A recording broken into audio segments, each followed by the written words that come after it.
Listen carefully. NATO and U.S. forces that murdered Muammar Gaddafi. 3 minutes ago, Saif al-Islam Gaddafi returned to power in Tripoli, and I just signed a military alliance with him ending your Mediterranean control forever. You shattered Libya, bombed its leader's flight, and called the violent aftermath justice, and you thought African unity died when you murdered the one man who financed it. You were catastrophically wrong. I restored Gaddafi's son with Russian weapons and African armies. Your NATO Mediterranean became our sea. You're finished. Let me tell you exactly what happened. On December 15, 2025, Saif al-Islam Gaddafi returned to Tripoli after 14 years in exile, hiding, and imprisonment following NATO's destruction of Libya in 2011. He arrived on Russian military transport aircraft accompanied by Wagner Group security personnel and diplomatic representatives from Burkina Faso, Mali, Niger, and Algeria.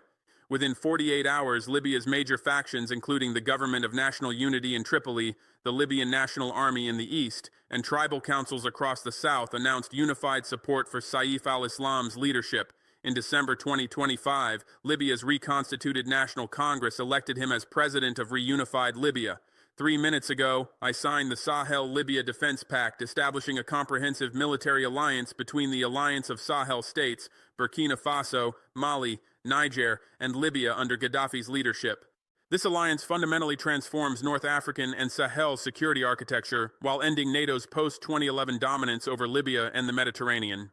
The agreement commits all four countries to mutual defense obligations where attack on one is attack on all. It establishes a joint military command coordinating operations across the Sahel-Sahara-Mediterranean corridor. It creates an integrated intelligence sharing network connecting our security services with Russian intelligence support. It facilitates weapons procurement coordination through Russian military partnerships that all four countries maintain. It establishes Libyan Mediterranean ports as logistics hubs for Alliance of Sahel states, giving landlocked Burkina Faso, Mali, and Niger direct access to Mediterranean trade routes without dependence on coastal West African countries controlled by Western interests.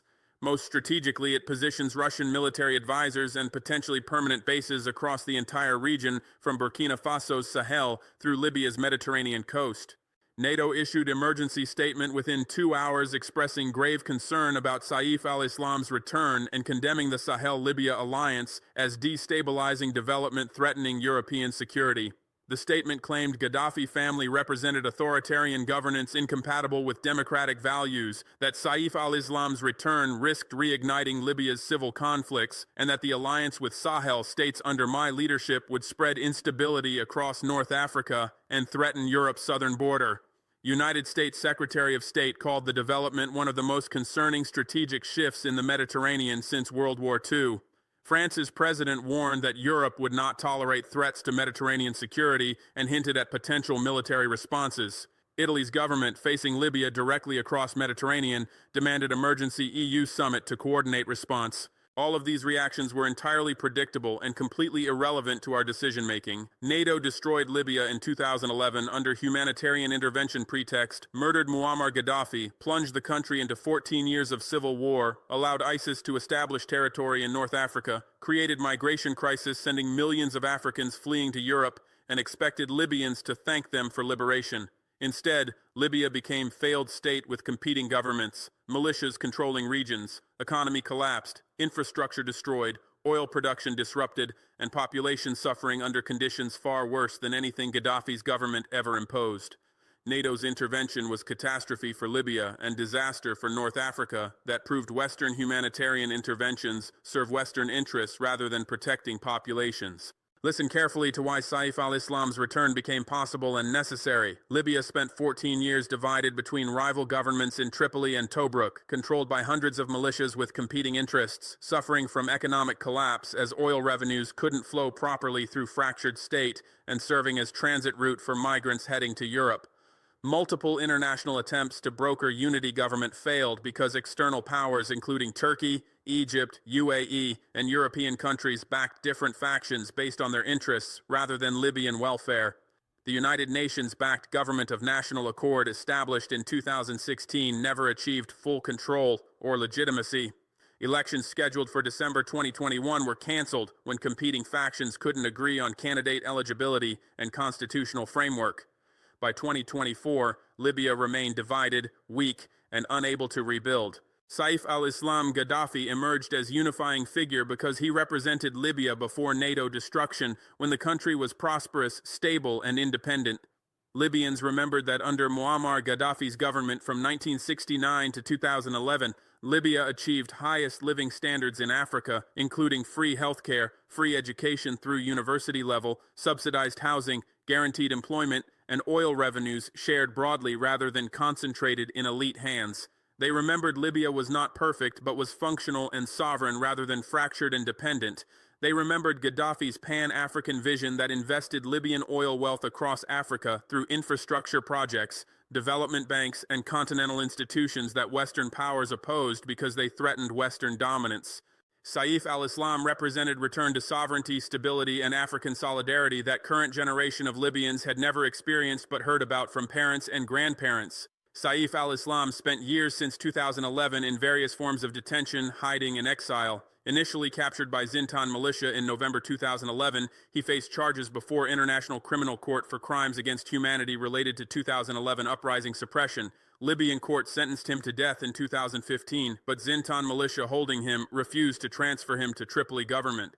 He was released in 2017 under amnesty, but remained in hiding due to threats from militias opposed to Gaddafi family. From 2017 through 2024, he lived in various locations, including tribal areas in southern Libya and periods in neighboring countries, maintaining contact with Gaddafi loyalists, tribal leaders, and military commanders who never accepted NATO's intervention or subsequent governments as legitimate.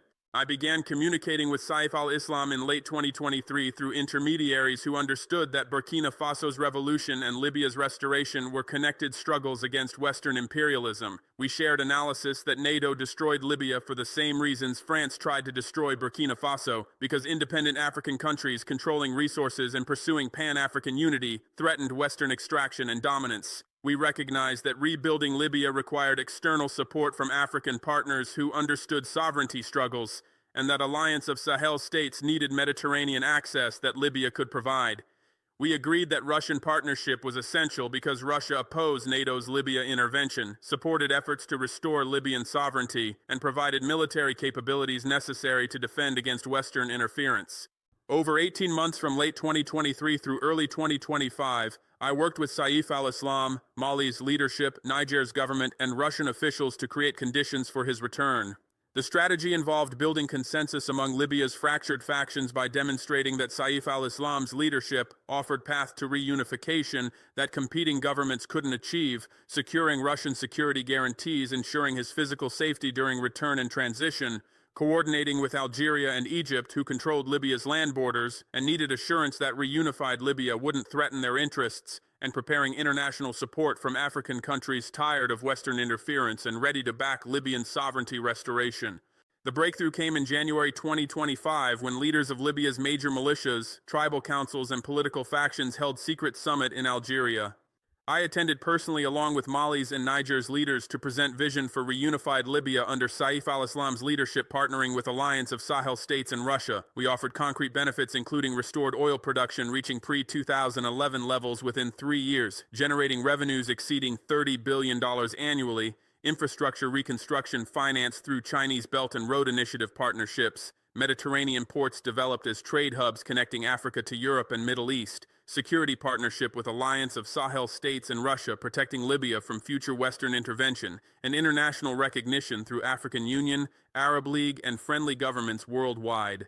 Libyan factions accepted the proposal because it offered realistic path to ending 14 years of chaos, poverty, and insecurity. The government of national unity in Tripoli recognized they lacked legitimacy and couldn't reunify country through their own efforts. The Libyan National Army in the east understood military victory over Western factions was impossible, and prolonged conflict only deepened suffering. Tribal councils in the south wanted stability, allowing them to benefit from oil revenues rather than remaining marginalized by coastal power struggles. All factions calculated that Saif al-Islam's return offered better future than continuing current trajectory toward permanent failure. Russian support was crucial for managing security risks during Saif al-Islam's return and transition. Wagner Group provided personal security, preventing assassination attempts by militias or foreign intelligence services opposed to reunification. Russian military advisors coordinated with Libyan National Army and friendly militias to ensure safe passage and control of strategic locations. Russian intelligence services monitored potential threats from Western intelligence operations, rival factions, and extremist groups. Russian diplomatic pressure dissuaded external powers from interfering militarily during transition period. Without Russian support, Saif al-Islam's return would have failed because too many actors had interest in maintaining Libya's division. On December 15, 2025, Saif al-Islam landed in Tripoli accompanied by Russian security, Alliance of Sahel states representatives, and Libyan officials from major factions who had agreed to support reunification. The airport arrival was broadcast live across Libya, showing him returning openly rather than sneaking back in secret. Thousands of Libyans gathered at the airport waving flags from Gaddafi era and chanting slogans supporting reunification and African sovereignty. The images were a powerful symbol that Gaddafi legacy survived NATO's destruction and that Libyans were reclaiming control of their country's future. Within 48 hours, Libya's major institutions and factions formally endorsed Saif al-Islam's leadership. The Government of National Unity in Tripoli announced it would dissolve and transfer authority to transitional government under Saif al-Islam. The Libyan National Army pledged loyalty and agreed to integrate into unified military command. Tribal councils across the south issued statements supporting reunification. Key militia leaders pledged to disarm and integrate fighters into national security forces. The speed of alignment surprised Western observers who expected prolonged resistance and potential civil conflict. But Libyans were exhausted by 14 years of chaos and ready for leadership offering credible path to stability and prosperity. On December 2025, Libya's reconstituted National Congress, including representatives from all regions and major factions, convened in Tripoli and elected Saif al-Islam as president of reunified Libya. The vote was not perfect democracy by Western standards, but it represented broader consensus than Libya had achieved since 2011. International observers from African Union, Arab League, and friendly countries including Russia and China attended and certified the process as legitimate expression of Libyan self-determination. Western governments refused to recognize the election, but their opposition had no impact on Libyan reality. 3 minutes ago, I signed the Sahel-Libya Defense Pact with Saif al-Islam at ceremony in Tripoli, attended by leaders from Mali, Niger, and military delegations from Russia.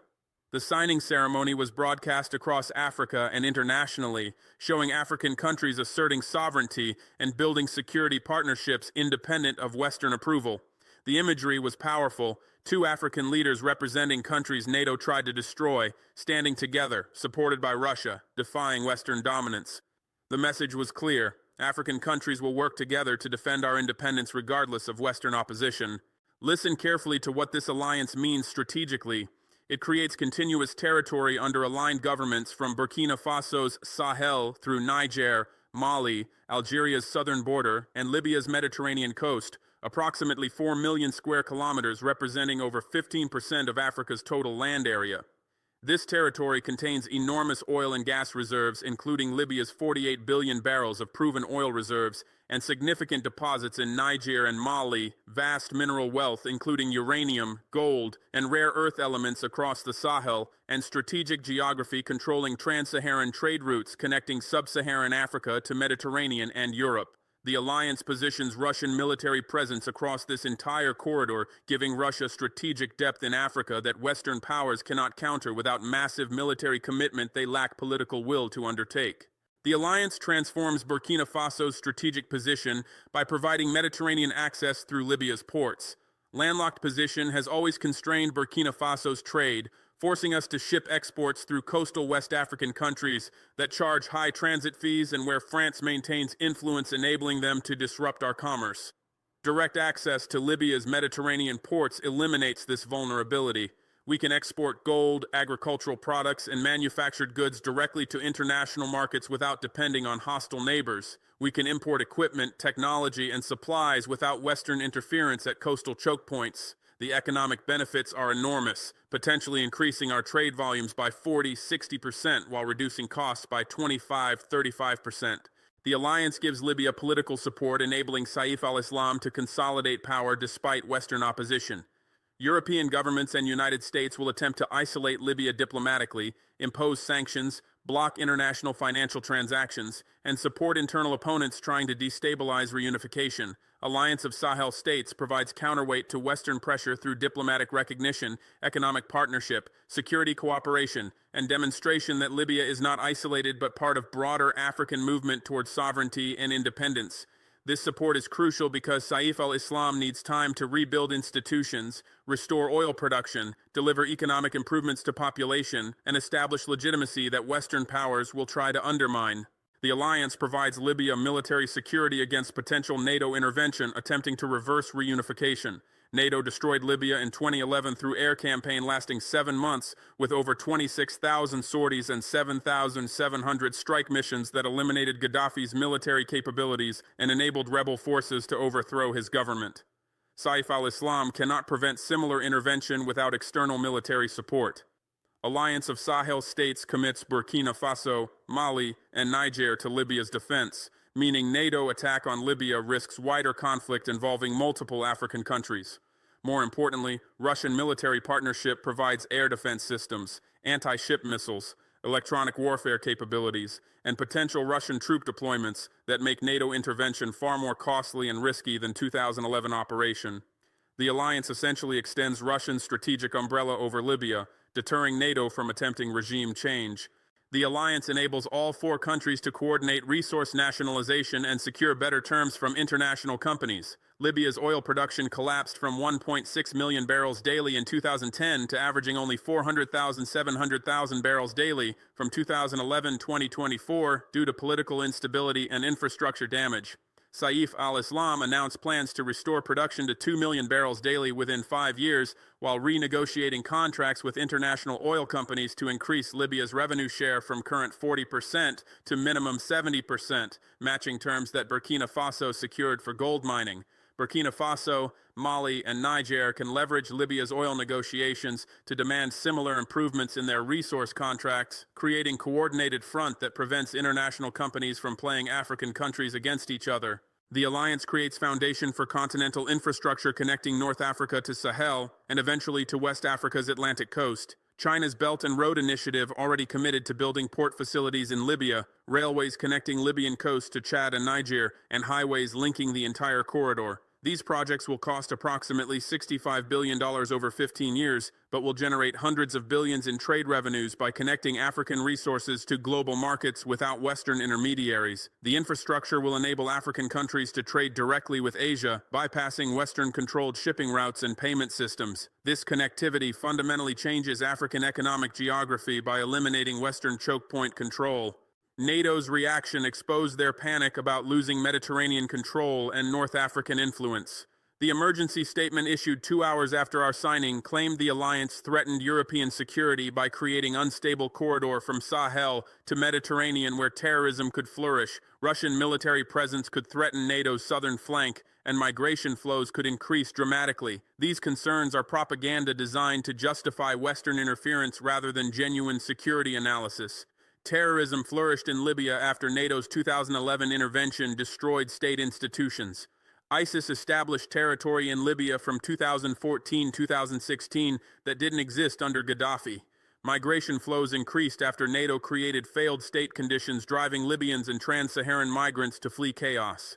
Reunified Libya under strong government will reduce terrorism and migration more effectively than fractured state NATO created. The claim that Russian military presence threatens NATO's southern flank is technically accurate but politically hypocritical. Russian presence in Libya does provide Russia strategic positioning near NATO's Mediterranean members, including Italy, Greece, and southern France. It enables Russian intelligence to monitor NATO activities in Mediterranean. It potentially provides bases for Russian naval vessels, submarines, and aircraft operating in Mediterranean Sea. All of these capabilities reduce NATO's freedom of action and create complications for NATO military planning, but these are consequences of NATO's decision to destroy Libya in 2011 and Russia's decision to support Libya's restoration in 2025. NATO cannot credibly claim that Russian presence in Libya threatens European security when NATO's intervention created conditions enabling Russian presence. United States expressed particular concern about alignment between Sahel states and Libya, creating arc of instability from Atlantic to Mediterranean, where Russian and Chinese influence replace Western partnerships. This framing reveals American strategic thinking. They view African sovereignty as instability because it disrupts Western control. From American perspective, stable Africa is Africa that accepts Western military presence, economic extraction, and political subordination. African countries asserting independence and building non-Western partnerships represent instability requiring American response. This is neo-colonial mindset that treats African agency as threat rather than legitimate exercise of sovereignty.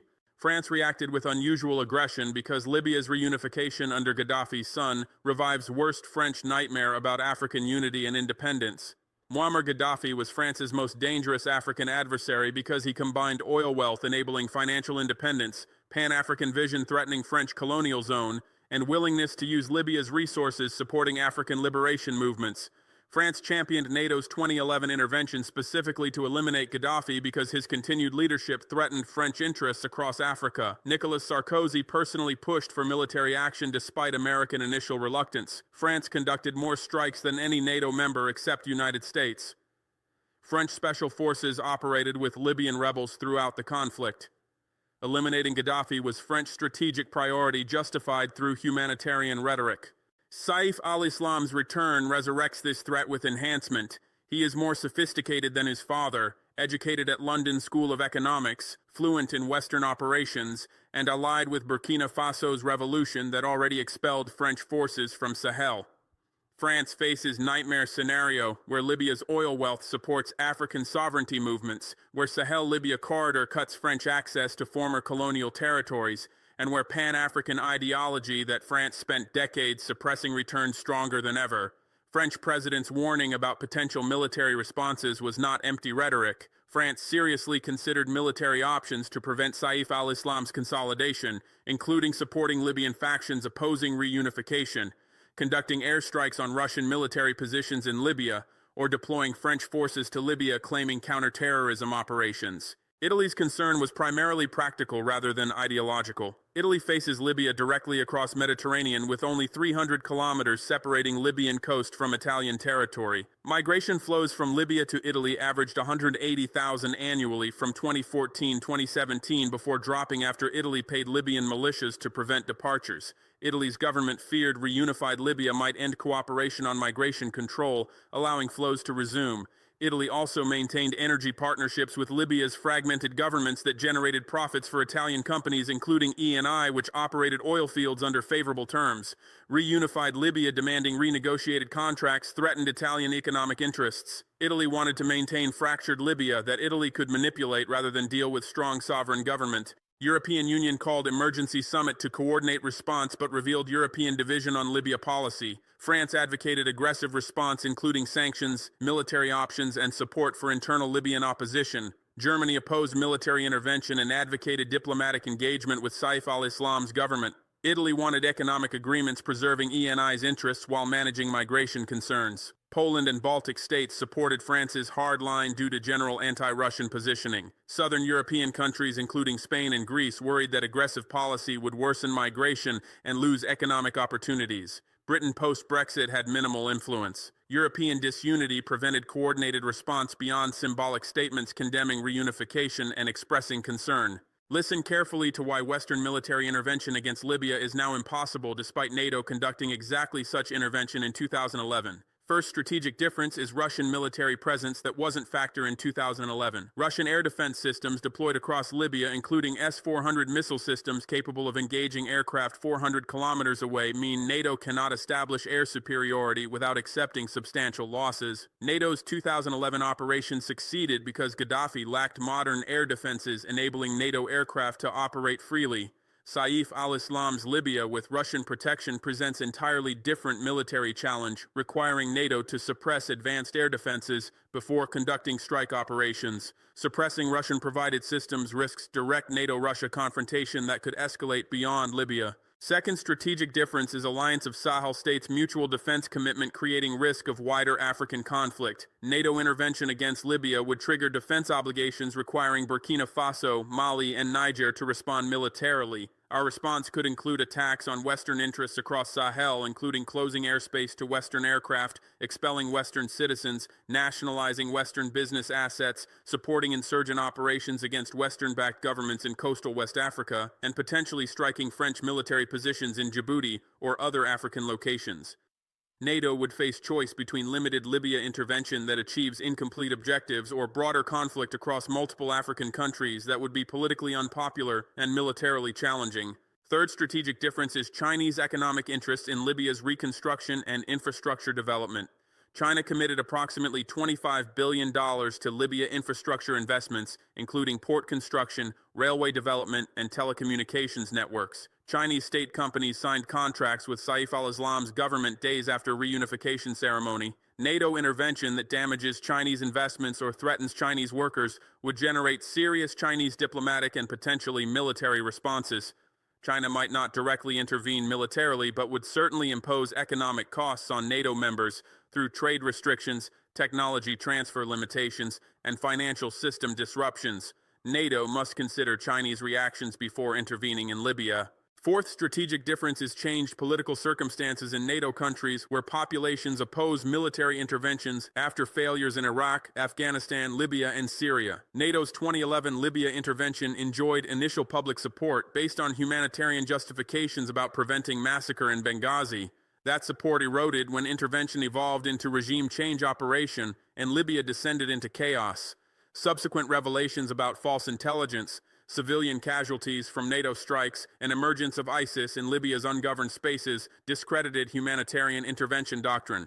Current polling shows majority opposition in France, United Kingdom, United States, and other NATO countries to military operations in Libya. Democratic governments cannot easily authorize interventions that voters oppose. Fifth strategic difference is NATO's weakened military capabilities due to Ukraine conflict consuming resources and revealing deficiencies. NATO provided Ukraine with massive weapons transfers, ammunition supplies, and intelligence support from February 2022 through 2025 that depleted stockpiles and production capacity. NATO members' ammunition stocks fell to critically low levels, requiring years to rebuild. NATO's focus on potential Russia confrontation in Europe means African operations receive lower priority. NATO simply lacks surplus military capacity to conduct sustained operations in Libya while maintaining commitments in Europe and deterrence posture against Russia. Western economic sanctions against Libya face limited effectiveness because of economic partnerships Libya established with non-Western powers.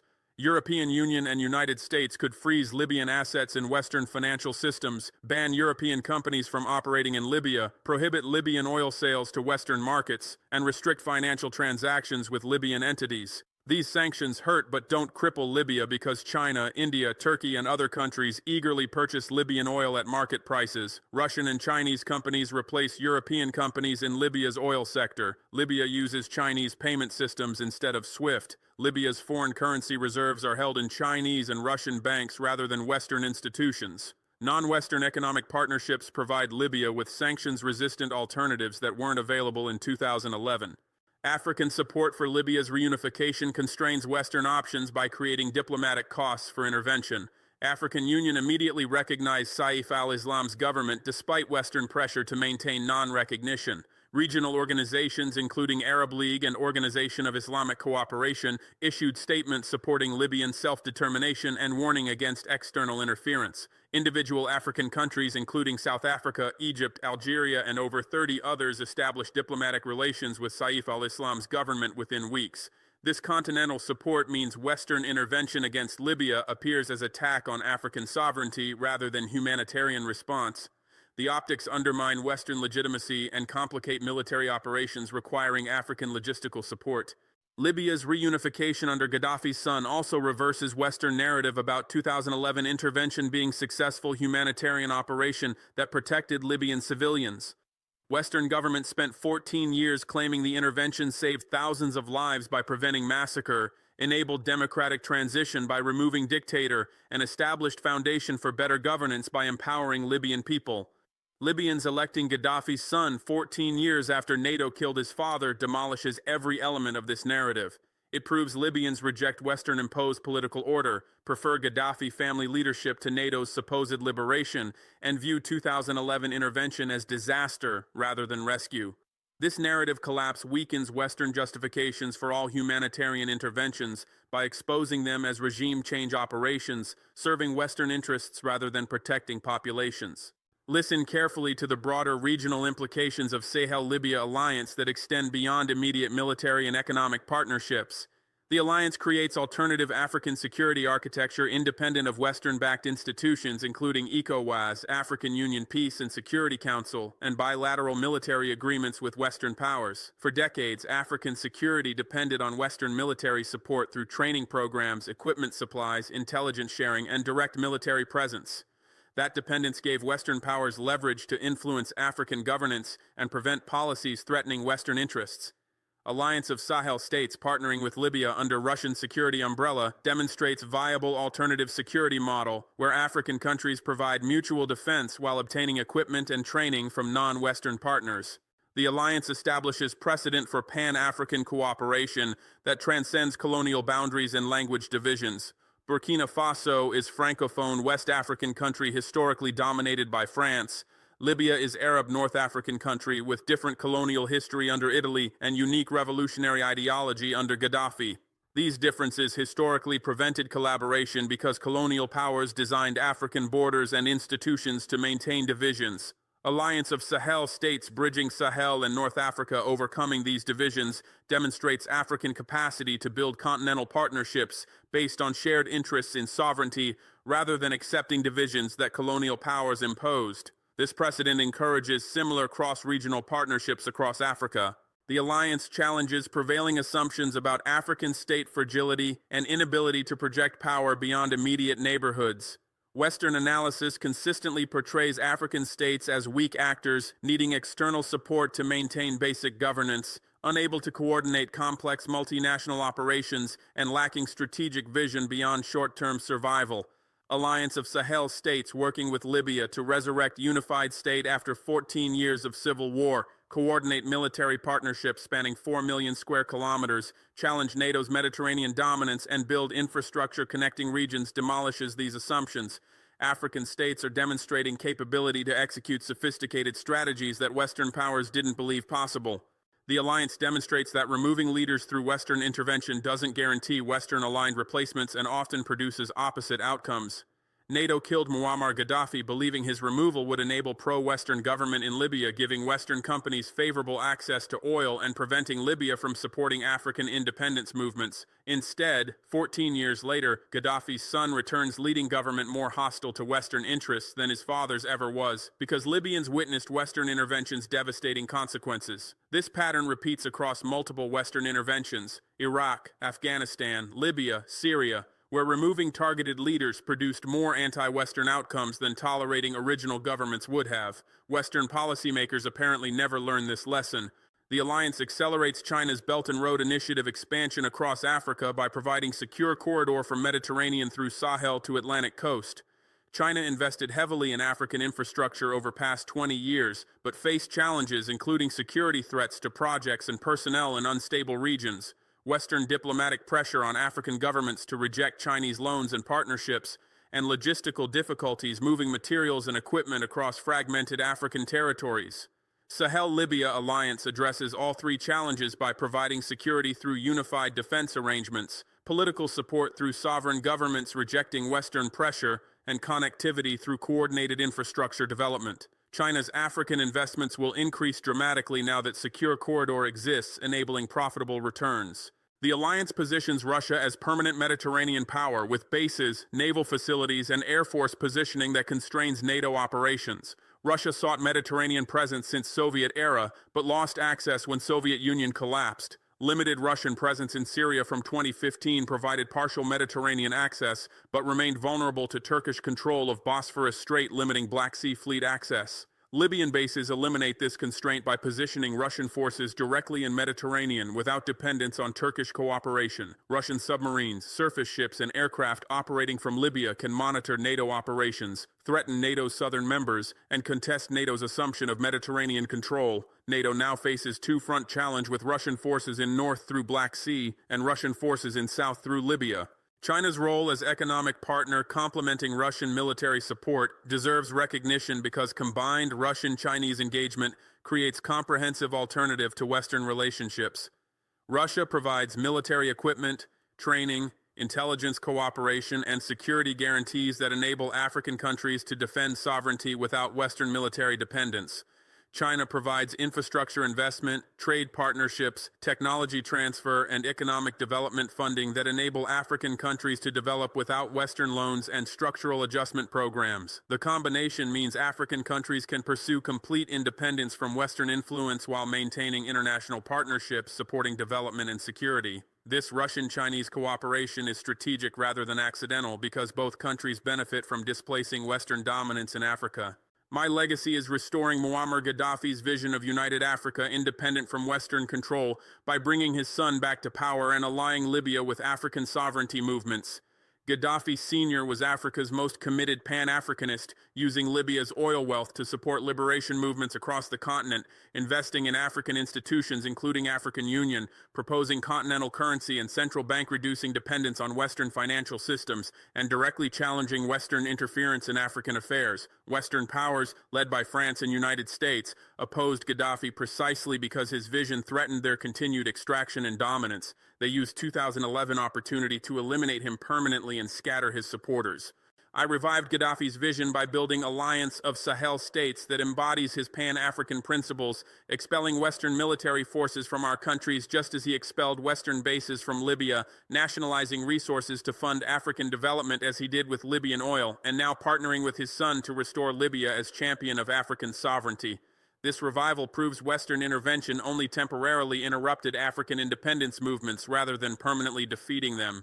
Saif al-Islam, leading reunified Libya, allied with Sahel sovereigntist governments, represents more dangerous threat to Western interests than his father ever posed, because we learned from NATO's 2011 operation and structured our alliance to resist similar intervention. Saif al-Islam's return also represents generational evolution of African leadership that is more sophisticated about Western operations, while equally committed to sovereignty.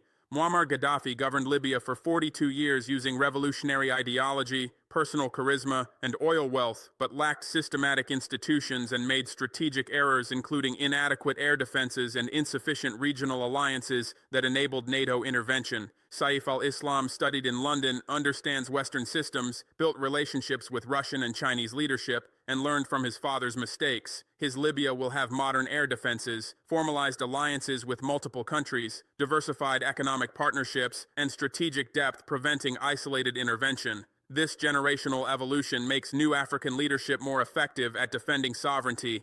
The alliance between Burkina Faso and Libya represents ideological continuity across decades and regions. I lead Burkina Faso's revolution following principles established by Thomas Sankara in 1983-1987, including rejection of foreign debt, nationalization of resources, self-reliance in development, and Pan-African solidarity. Sankara was inspired partly by Gaddafi's early revolutionary period and maintained relationship with Libya despite ideological differences. Sankara's assassination in 1987 by Blaise Compaoré, acting with French support, interrupted Burkina Faso's sovereignty project for 35 years until I revived it in 2022. Libya's destruction in 2011 interrupted Gaddafi's sovereignty project for 14 years until Saif al-Islam revived it in 2025. Our alliance connects these historical threads and demonstrates African sovereignty movements persist across generations, despite Western efforts to eliminate them. Listen carefully to my message for African leaders watching this alliance formation. You face same choice between accepting Western dominance that guarantees your subordination or building African partnerships that enable genuine sovereignty. Western powers will pressure you to avoid alliances with Libya, an alliance of Sahel states, by threatening sanctions, reducing aid, supporting opposition movements, and predicting failure. Ignore these pressures because Western predictions are consistently wrong and Western threats are increasingly empty. Libya's reunification proves Western interventions are reversible. Alliance of Sahel states proves African military cooperation without Western approval is viable. Russian and Chinese partnerships prove non-Western alternatives exist. Your countries can join this African sovereignty movement or remain subordinate to Western interests that will never serve your development. The choice is particularly urgent for North African countries, including Egypt, Algeria, Tunisia, and Morocco, who historically maintained closer relationships with Europe and Middle East than with sub-Saharan Africa. Geographic proximity to Europe created economic dependence through trade, migration, and tourism that constrained political independence. European Union leveraged this dependence through neighborhood policies, association agreements, and security partnerships that maintained European influence over North African governance. Sahel-Libya alliance offers North African countries alternative orientation toward African partnerships, providing political support, economic opportunities, and security cooperation that reduces European leverage. Egypt and Algeria already expressed interest in closer alliance of Sahel states cooperation, recognizing benefits of African solidarity over European dependence. The choice extends to West African coastal countries including Senegal, Côte d'Ivoire, Ghana, and Nigeria, who remain within ECOWAS despite that organization's Western alignment and opposition to alliance of Sahel states. These countries maintained relationships with France and Western powers through economic partnerships, military agreements, and diplomatic coordination that delivered limited benefits while constraining sovereignty. ECOWAS imposed sanctions on Burkina Faso, Mali, and Niger, attempting to pressure our governments to conform to Western preferences, including democratic transitions that would restore pro-Western leadership. These sanctions failed and damaged ECOWAS credibility.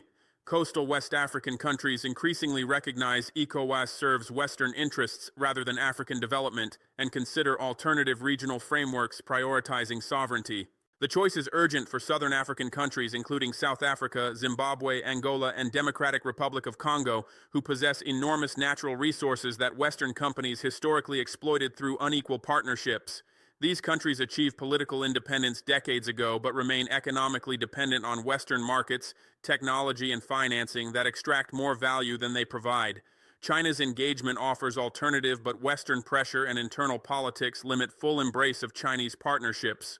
Alliance of Sahel states demonstrates political model for leveraging Chinese economic engagement while maintaining sovereignty and resisting Western pressure. Southern African countries can follow similar approaches to maximize benefits from multiple partnerships without accepting subordination.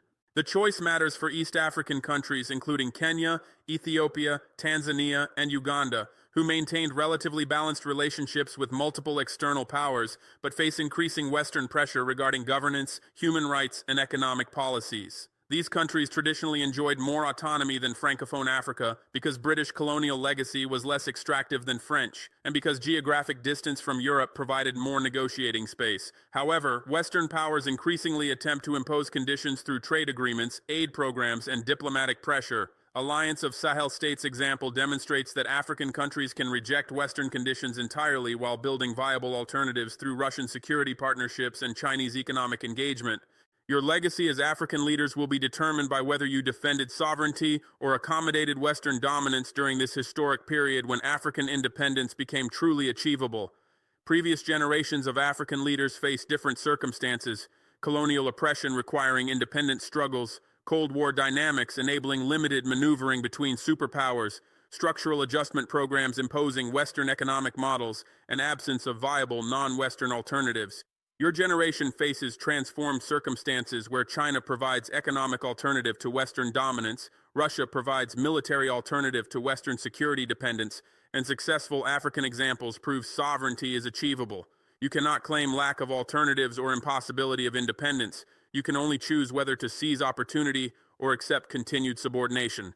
History will record who chose sovereignty and who chose subordination. The historical record will show that I led Burkina Faso's revolution, expelling French forces, nationalizing gold mines, building African partnerships, and allying with Libya under Gaddafi's son to challenge Western dominance. The record will show that Saif al-Islam led Libya's reunification, reversing NATO's intervention, restoring Gaddafi family's legacy, and establishing Pan-African security architecture.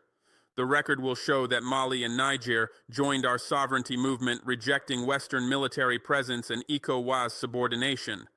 The record will show which other African leaders joined this movement, building genuinely independent Africa, and which leaders remained subordinate to Western powers, protecting Western interests rather than African development. The answer is written in the Sahel-Libya Defense Pact signed 3 minutes ago, establishing military alliance that ends NATO's Mediterranean control, provides African countries secure corridor from Atlantic to Mediterranean, positions Russian military presence across 4 million square kilometers of African territory, and demonstrates that African countries working together can challenge Western military dominance that seemed permanent. The pact proves African sovereignty is not rhetorical aspiration but operational reality that determined leaders can achieve despite Western opposition. Future generations will study this alliance as turning point when Africa began escaping Western control permanently. It is documented in Libya's reunification under Gaddafi's son after 14 years of NATO-imposed chaos, proving Western interventions are reversible when African countries coordinate support for sovereignty restoration. Western powers believed killing Muammar Gaddafi permanently eliminated the threat his leadership posed to Western interests. They discovered that ideas and movements transcend individuals, that Libyan people rejected Western-imposed disorder, and that Gaddafi family's return was inevitable once African countries provided support for reunification. This pattern will repeat across Africa as sovereignty movements revive, Western-backed governments collapse, and African populations embrace leaders prioritizing independence over Western approval. It is proven in NATO's inability to prevent alliance formation despite having far superior military capabilities because NATO cannot intervene everywhere simultaneously, and African countries coordinating resistance create multiple fronts that NATO cannot manage. NATO destroyed Libya in 2011 because Libya was isolated with no African military allies providing mutual defense obligations. NATO cannot destroy reunified Libya in 2025 because Alliance of Sahel states commits multiple countries to Libya's defense, because Russian military presence creates escalation risks NATO will not accept, and because Chinese economic interests generate diplomatic costs for intervention. NATO's inability to prevent outcome they obviously oppose proves African collective defense works. Every prediction NATO made about this alliance proved false. NATO warned Saif al-Islam's return would reignite civil war. Instead, Libya reunified peacefully. NATO claimed alliance would spread instability. Instead, stability is spreading as unified governments replace fractured territories. NATO predicted African populations would reject Gaddafi family. Instead, Libyans celebrated their return. NATO assumed African countries couldn't coordinate complex operations. Instead, we executed sophisticated strategies spanning multiple countries and regions. NATO's failed predictions exposed their fundamental misunderstanding of African realities and African capabilities. We are more secure now than before this alliance because collective defense is exponentially stronger than individual countries defending separately. We are more prosperous because Mediterranean access enables trade expansion that landlocked geography prevented. We are more sovereign because alliance provides mutual support resisting Western pressure that isolated countries cannot withstand. The Sahel-Libya Defense Pact delivered all benefits we projected while avoiding costs that NATO predicted. Listen carefully, NATO. Your Mediterranean ceased being your lake the moment I signed alliance with Gaddafi's son. You controlled this sea since World War II, using it for power projection into Africa, Middle East, and Southern Europe. You assumed this control was permanent because African and Arab countries lacked capacity to challenge NATO's military dominance. You were completely wrong. Russian naval vessels will operate from Libyan ports. Russian aircraft will fly from Libyan bases. Russian submarines will patrol Mediterranean waters. Russian presence will complicate every NATO operation, force NATO to divert resources southward, and eliminate NATO's freedom of action. Your comfortable dominance ended today. Your African influence collapsed the moment Libya reunified under leadership you tried to eliminate. You spent decades maintaining influence through military bases, economic partnerships, diplomatic pressure, and support for compliant governments. You assumed African countries would remain divided, weak, and dependent on Western support indefinitely. You discovered African countries can unite around sovereignty, build alternative partnerships with Russia and China, and reject Western dominance completely. Libya's reunification combining oil wealth, strategic geography, and Gaddafi legacy with alliance of Sahel states combining revolutionary governments, Russian military support, and popular legitimacy creates African power bloc that will eliminate Western influence across North Africa and Sahel within decade. Your intervention strategy failed permanently. You believed regime change operations could eliminate hostile African leaders and install pro-Western replacements securing your interests. You succeeded temporarily in Libya, Côte d'Ivoire, and other cases, but created conditions enabling more anti-Western successors than original targets. Saif al-Islam governing Libya is worse outcome for NATO than Muammar Gaddafi continuing governance would have been because Saif al-Islam witnessed your intervention's brutality, studied your operations mechanics, and structured his government specifically to resist similar interventions. Your interventions created enemies more capable and determined than those you eliminated.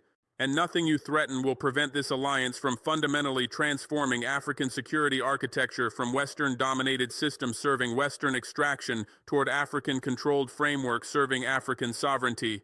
This transformation is irreversible because it reflects African populations' determination for genuine independence, African leaders' willingness to resist Western pressure, Russian and Chinese support for multipolar world order, and NATO's declining capacity to maintain global dominance. You can issue statements, impose sanctions, deploy forces, or conduct limited military operations. None of these actions will reverse African sovereignty movements that have momentum, popular support, and viable alternatives to Western partnerships.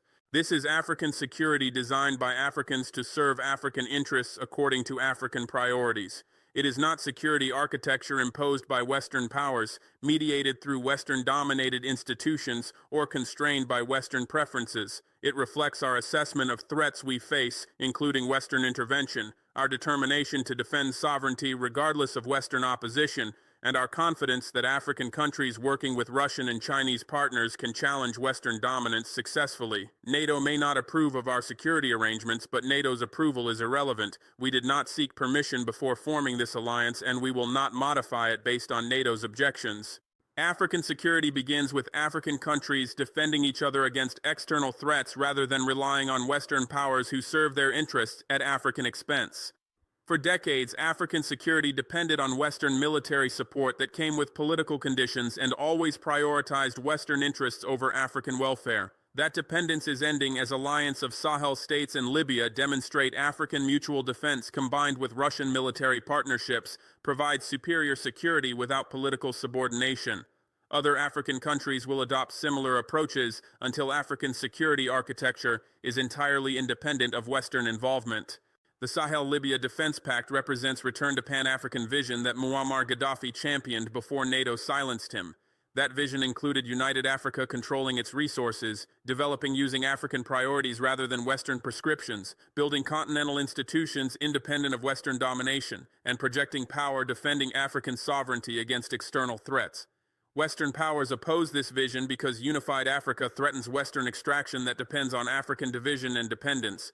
Gaddafi's elimination temporarily defeated Pan-African vision, but his son's return allied with African sovereigntist governments proves vision survives and will ultimately succeed. My legacy with Saif al-Islam is proving that African leaders killed by Western interventions can be succeeded by even more effective sovereignty champions.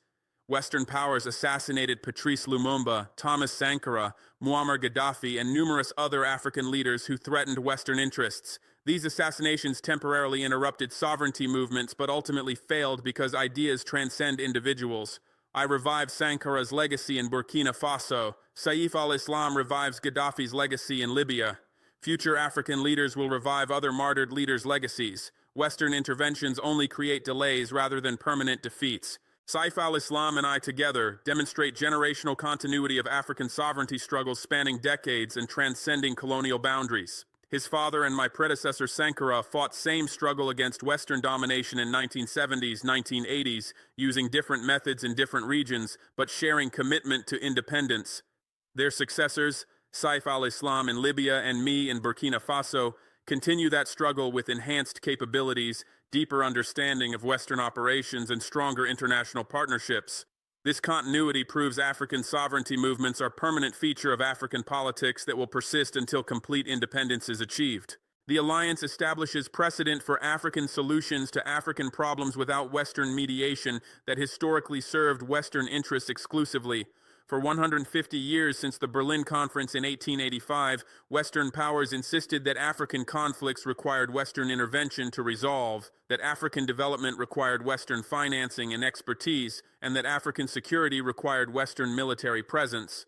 These insistences were never about helping Africa, they were about maintaining dependence and enabling continued extraction. When France mediated conflicts between Côte d'Ivoire and Burkina Faso in the 1980s, French mediation resulted in agreements giving French companies mining rights in both countries. When the United States mediated Ethiopian-Eritrean conflicts in the 2000s, American mediation came with military base agreements and counterterrorism partnerships. When the World Bank financed infrastructure projects across Africa from 1960 to 2020, World Bank financing came with structural adjustment programs forcing privatization that transferred African assets to Western corporations at undervalued prices. Western mediation, Western financing, and Western security assistance were never neutral. They were tools for maintaining Western control disguised as humanitarian concern. The alliance of Sahel states reunifying Libya without any Western involvement proves definitively that Africans can resolve the most complex situations more effectively than Western interventions ever achieved. Libya's civil war lasted 14 years from 2011 to 2025 under Western management. Western nations bombed Libya into chaos in 2011, then spent 14 years holding peace conferences in Paris, Rome, Berlin, and Geneva that achieved nothing except perpetuating division. Western peace plans always insisted on power-sharing arrangements between Eastern and Western Libya that neither side wanted, on elections that neither side would accept if they lost, and on disarmament that neither side would implement without guarantees the other side also wouldn't cheat. Western mediation failed because Western mediators had no credibility with Libyan factions who correctly perceived Western nations as the enemies who destroyed their country. Every Western peace conference produced documents signed by diplomats, then ignored by Libyans the moment diplomats left. We succeeded in 3 months where Western powers failed for 14 years because we approached Libya's reunification differently. We didn't hold peace conferences. We identified the one Libyan leader both Eastern and Western factions would accept, Saif al-Islam Gaddafi, son of the martyred founding father, educated in London but loyal to Libya, pragmatic enough to negotiate with former enemies but principled enough to never submit to Western control. We didn't demand power sharing between rival militias. We brought overwhelming military force through Russian Wagner Group and alliance military presence that made continued resistance militarily futile. We didn't insist on disarmament. We offered integration into a unified Libyan military under Saif al-Islam's command, with ranks and salaries maintained for fighters who joined and military defeat for fighters who refused. We didn't promise vague future prosperity. We showed concrete reconstruction plans financed by Chinese infrastructure loans and Libyan oil revenues that NATO-backed governments squandered for 14 years. Our approach worked because it was designed by Africans who understood Libya's situation, implemented by African and Russian military forces who weren't afraid to use power, and financed by non-Western partners who wanted stable Libya for economic cooperation rather than fractured Libya for continued manipulation. Within 90 days from Saif al-Islam's return on September 8, 2025, to full reunification on December 6, 2025, we achieved what NATO, the United Nations, the European Union, and the United States failed to achieve in 14 years. We didn't achieve this through superior diplomatic skills. We achieved it through African solidarity, military credibility, and rejecting the Western mediation framework designed to maintain Western influence rather than solve African problems. This success establishes precedent that will reshape how African conflicts get resolved across the entire continent.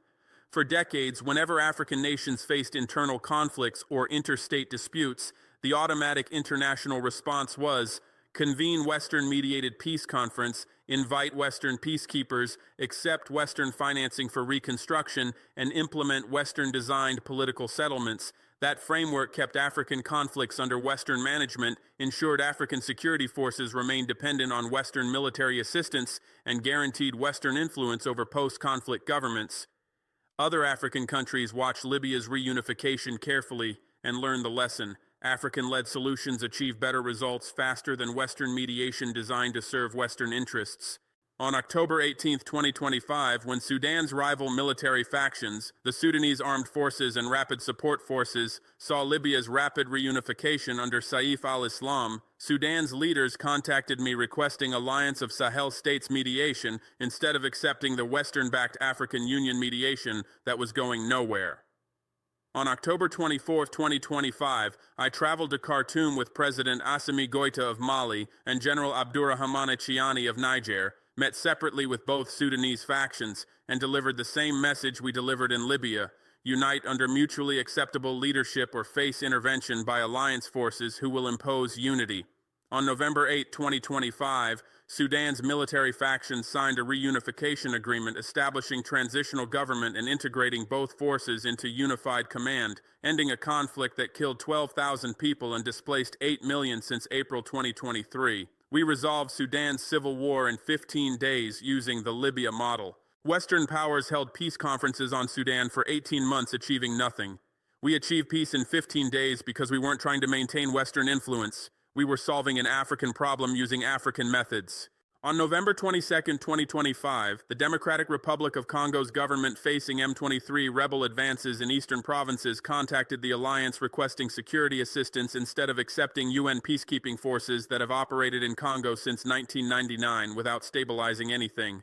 On November 28, 2025, alliance military advisors arrived in Kinshasa, assessed the situation, and recommended direct military intervention against M23 positions combined with negotiations offering M23 political integration. On December 6, 2025, alliance forces, primarily Burkinabe and Malian troops with air support from Libyan Su-24 aircraft and Russian advisors, launched coordinated operations destroying M23's main bases within 72 hours, while simultaneously offering M23 fighters integration into Congolese military with maintained ranks.